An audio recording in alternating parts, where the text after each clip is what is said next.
Thank you for agreeing to participate in this interview, which is designed to help us better understand what motivates working educators enrolled in an online degree program at East Tennessee State University to successfully complete the program. Your responses to this interview questions are being audio and video recorded so that the researcher can accurately transcribe and capture your responses. Please describe your current employment position, requirements, and expectations. Okay, I am in my first year at Unicoi County High School, where I teach psychology and economics.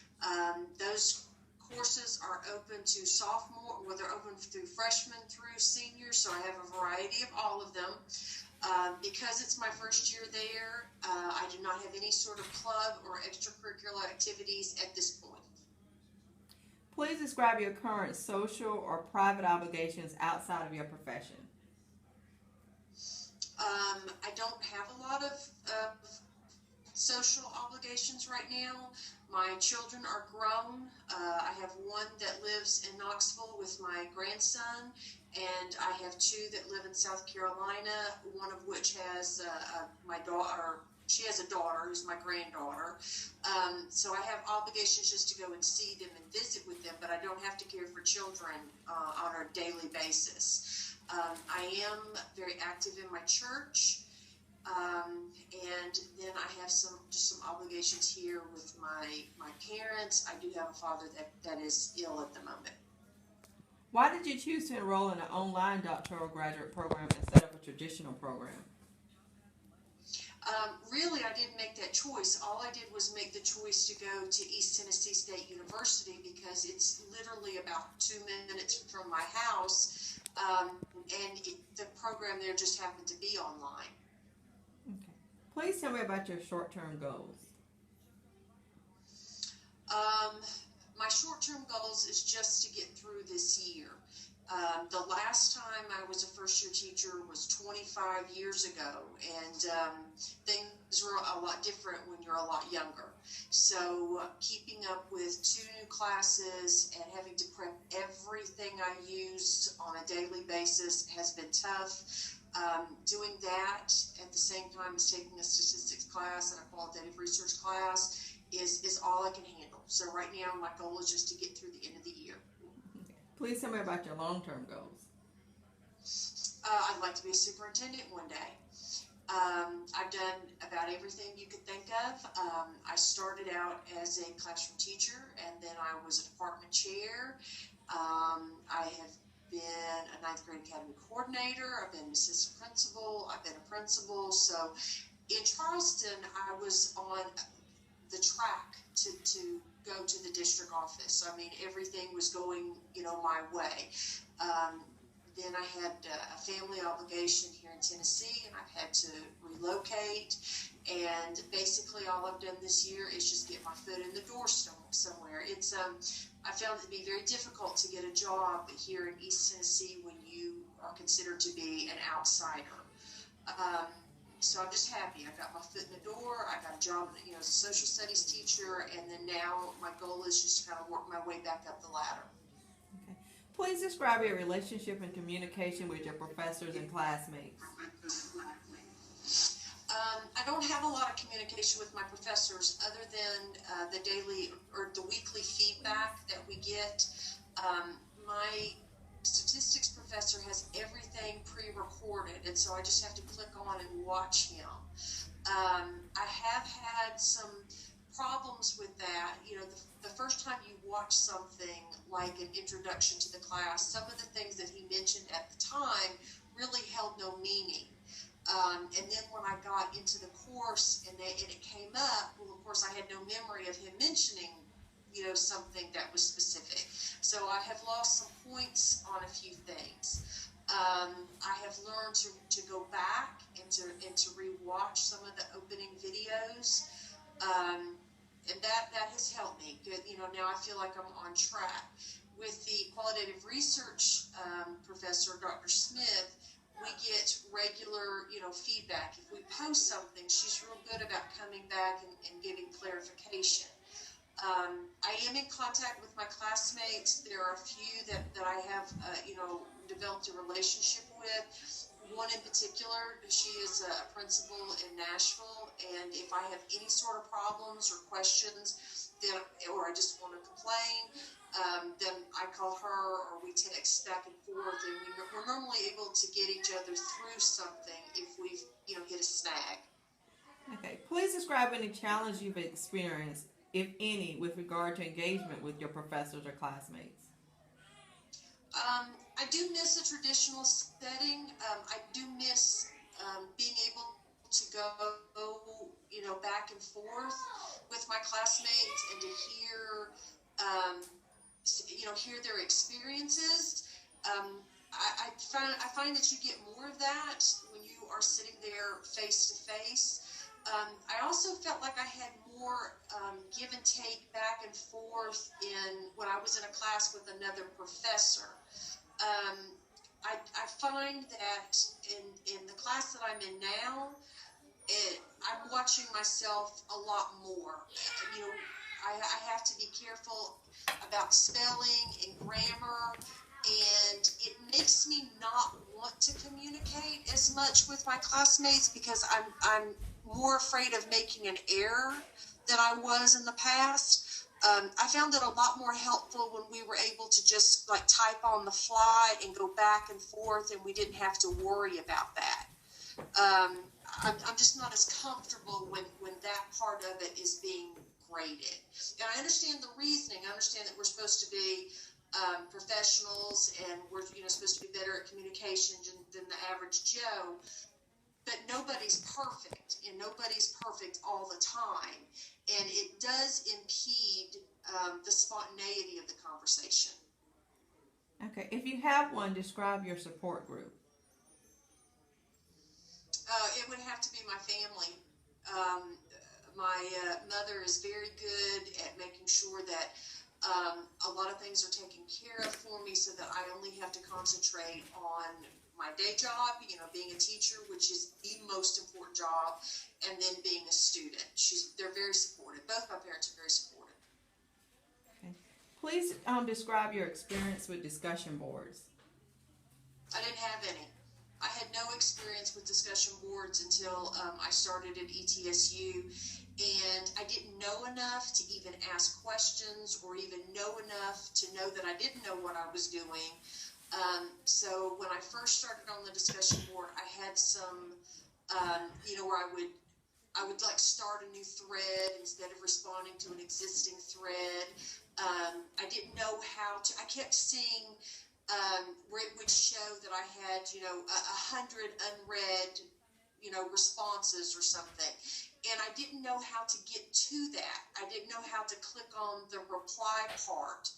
And I really just had to figure that out from trial and error. I mean, I knew I could see on there that I had needed to reply, so I just started clicking on buttons all over the place until I finally figured out what I was doing. But I would have appreciated it if we would have had maybe an introduction to how to use the discussion board. Okay. What keeps you motivated to complete each course? My father. My father is ill, and we do not have a lot of time with him. And, failing is kind of not an option at this point. He is very proud of the fact that I'm in the doctoral program. He does not have a lot of formal education. He's more of a hands-on person, and it means a lot to him that I'm in the program. And I would be the first doctor in our family, a doctor of anything. And I just feel a sense of responsibility to get this done while he's still with us.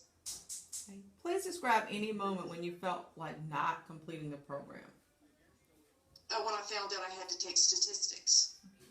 I don't like math. I have never been a math person. My undergraduate degrees are in English and in history. I have a liberal arts degree from the University of Tennessee. And when I was at the University of Tennessee, I only had to take one math class, and it was a basic algebra class. And I took it at night it was a class that was sort of geared towards people like me that, you know, we're not going to do anything in the math field and we're not going to use a whole lot of math. And so it was people like me, and it was a professor who knew, you know, his audience, and he was very patient with us. And I got an A in that class, which was a real shocker. But it was just because of the way that he taught it, he broke everything down really, really basic for us. So when I found out that I had to take a statistics class, and I'm in the class right now, it's been very difficult because my mind just does not work that way. Totally English and social studies, and I just don't have a math bone in my body. What are your professional expectations after completing this program? I do want to go on and do something at a district level. I've told people before, I was born to be an assistant principal. It fits my personality. I think I was very good at it. I always got, you know, high marks. I'm very detail oriented, very procedural. It's easy for people to, you know, understand the expectations that I set. And I'm very consistent. So I think if I was good at anything, it was being a high school assistant principal. I'm good with discipline. My follow through with families and you know, keeping parents in the loop was always really good. So if I was good at anything, it was being that.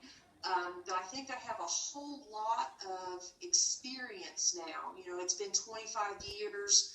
I've done, like I said, I've done everything other than drive a bus. And I want to take that and I want to start helping school districts to make some system-wide changes. What are your personal expectations after completing this program? I think personally, it's going to be a very freeing moment for me because I am very A-type personality. I am a very live for tomorrow kind of person. So that means I'm constantly looking to get better or make changes or improvements.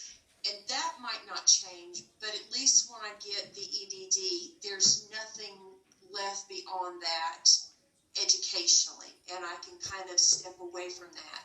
I have been a student, a professional student, my whole life. When I started out at UT, it was the fourth program in the country that had the 5-year program. So when I went, you know, I made sure that I had a double major. And then after I had a double major, I made sure that I had every single social studies, I'm not thinking of the right word, qualification, to teach, a certificate to teach any of the social studies. And then I got the master's degree. And then after I did that, then I became, you know, an AP teacher. And I was an AP teacher for several subjects. I was always going to school for that. And then I went back and I got the administrative and supervision, you know, on top of that. And so it's just, I've never stopped going to school. And which is fine. I mean, it does kind of fit my personality, but when this is over, I do want to say, okay, enough is enough, and now I'm ready to get on with the business of living, and not just preparing for tomorrow. I just want to live in the moment. Is this your first online program? Yes. Okay. Would you recommend it? To people at our level, I would say yes, because we just don't have the time to drive to classes and to, you know, just as an example, when I went to, at the beginning of the semester, we had an opportunity to meet our qualitative research teacher, and I went to campus and we happened to have a meeting that day at school. And so I had to break my neck to leave, and then I raced to campus, and then when I got there was absolutely no parking, and I drove around and around and around, and then I found a spot, and then I didn't even have the right color sticker to park in the spot, and I mean, it was just, I remember just that from the time I drove onto campus, it was another 30 minutes before I even put my foot in the door. And it just taught me, I just don't have time for that. At this stage of the game, I don't have time for all of that. I mean, if I can come home and click a button, be on with my classmates, then right now that's about as good as I can handle. Is there anything else you would like to share about what motivates you or about your experience with the online doctoral graduate program? No, I really enjoyed it. I've really enjoyed it. I've enjoyed the people that I have got to meet. We don't sit down in a classroom, but I mean, we've seen pictures of each other and we've talked to each other online, and we've started to figure out who does what in their professional life, or who has done what in their professional life, and can sort of provide some guidance. We've learned each other's personalities. I've shared more online through the chat than I have with people that I come in contact with in my daily life. And I maybe that's because you're not looking at the person or seeing their face, and it's almost like it's anonymous to type it in. But I have found that I share things, I open up things, not just professionally, but personally. I've shared some things that nobody in my day-to-day life knows anything about. So maybe that's a positive. Not sitting in a classroom physically with somebody. Maybe it is easier to open up and share things. Well, thank you, and good luck with your online program. Thank you very much. Okay.